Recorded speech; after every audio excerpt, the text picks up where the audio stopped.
Région du monde où le combat antifasciste, il a été livré et gagné, notamment l'Europe. Et je conviens bien volontiers que, tant en France qu'en Allemagne, que dans l'essentiel du monde occidental, cette bataille-là, elle est pour l'essentiel arbitrée. Il y a des régions du monde, il y en a notamment une, c'est ce que nous disent les démocrates de ces régions du monde, où la bataille antifasciste, elle n'est pas gagnée parce qu'elle n'a jamais été livrée, qu'elle n'a jamais été pensée. Et ce monde-là, c'est le monde arabo-musulman, qui a eu, comme l'Europe, au même titre, ni plus ni moins, une tradition fasciste, des partis politiques qui se sont construits sur le modèle des partis fascistes européens, modèle vestimentaire, modèle idéologique, modèle comportemental.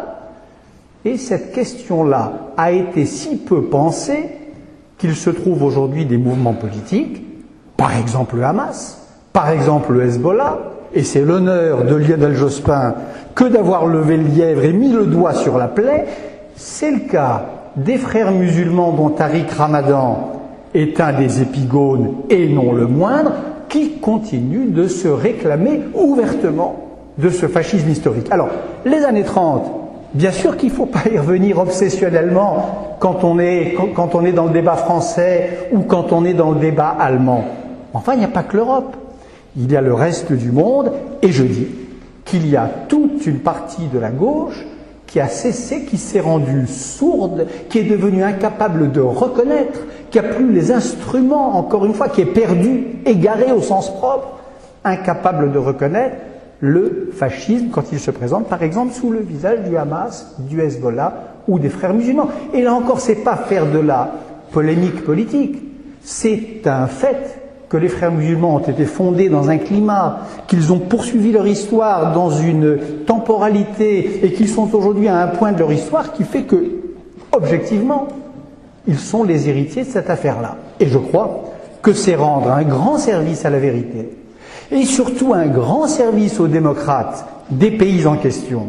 Parce que le vrai clash, bien sûr qu'il n'est pas entre le Nord et le Sud, qu'il n'est pas entre tel et tel pays. Le vrai clash, il est à l'intérieur du monde musulman, à l'intérieur de l'islam, entre l'islam et l'islam.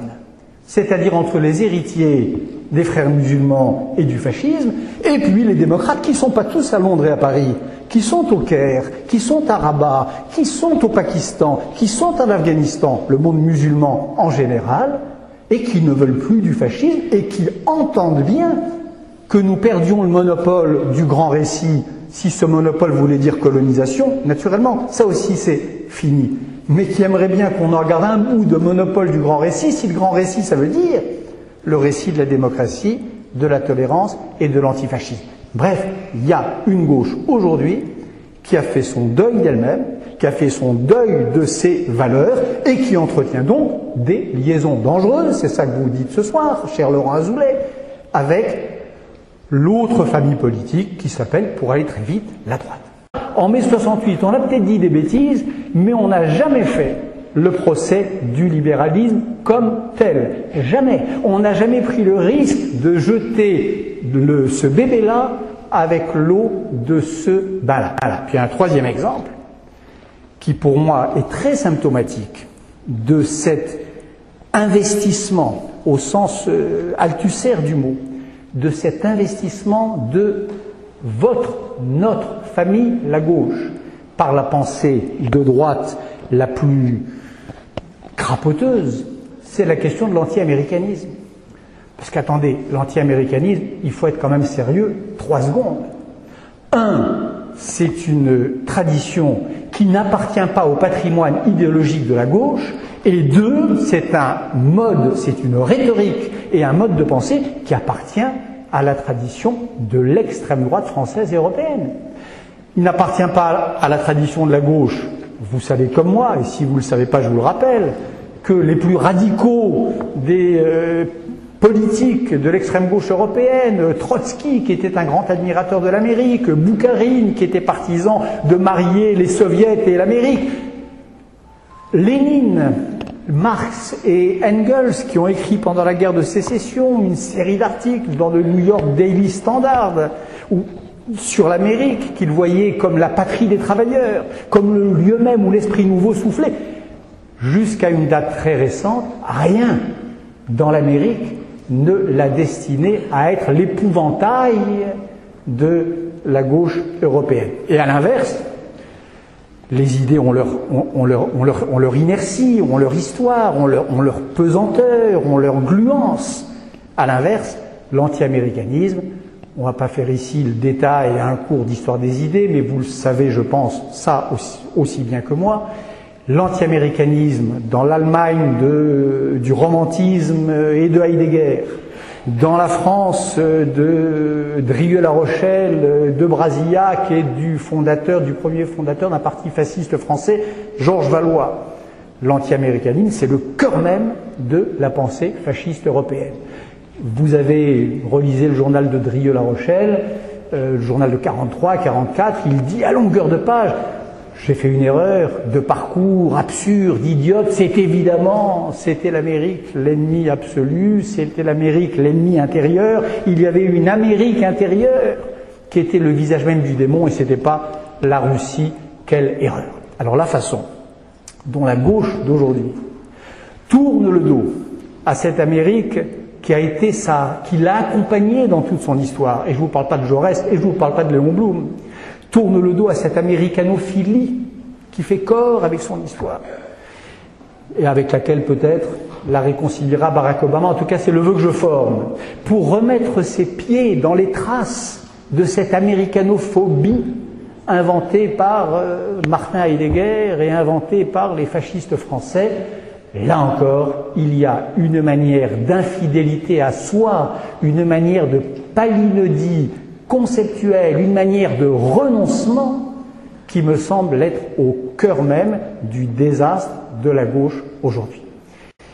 L'anti-américanisme, qu'est-ce qu'il a comme effet? Il a pour effet d'abord, naturellement, de créer beaucoup de bêtises dans les esprits. Et hélas, dans les esprits de gauche, notre famille, ma famille. Ça, c'est toujours dommage.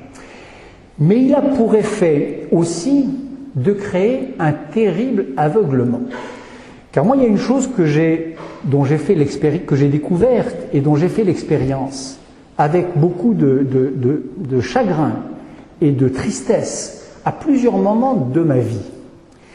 C'est que lorsque une lutte sociale, une lutte politique, une guerre civile, voire un massacre, voire un génocide, se tenait dans une partie du monde où l'on ne pouvait pas voir la main de la diabolique Amérique, lorsqu'on se trouvait en face et lorsqu'on se trouve en face d'un massacre, d'un génocide ou d'une série de crimes que l'on ne peut pas expliquer à l'intérieur du grand récit qui serait supposé opposer la méchante Amérique et son valet sioniste à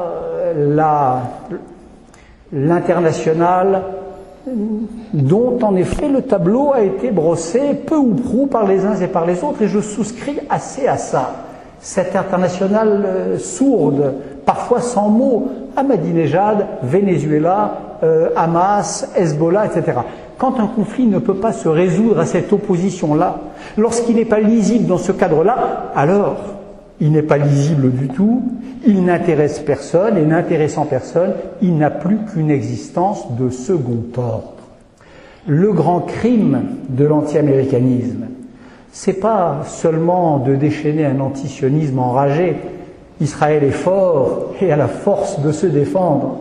C'est pas seulement d'alimenter un antisémitisme rampant. Les Juifs sont forts aussi et ne s'y laisseront pas reprendre une deuxième fois. Mais les vraies victimes de cet anti-américanisme, le vrai piège dans lequel tombent ceux des militants de gauche qui cèdent, c'est que, à l'ombre, dans le soleil noir de l'anti-américanisme, les 9/10 des conflits de la planète deviennent complètement invisibles.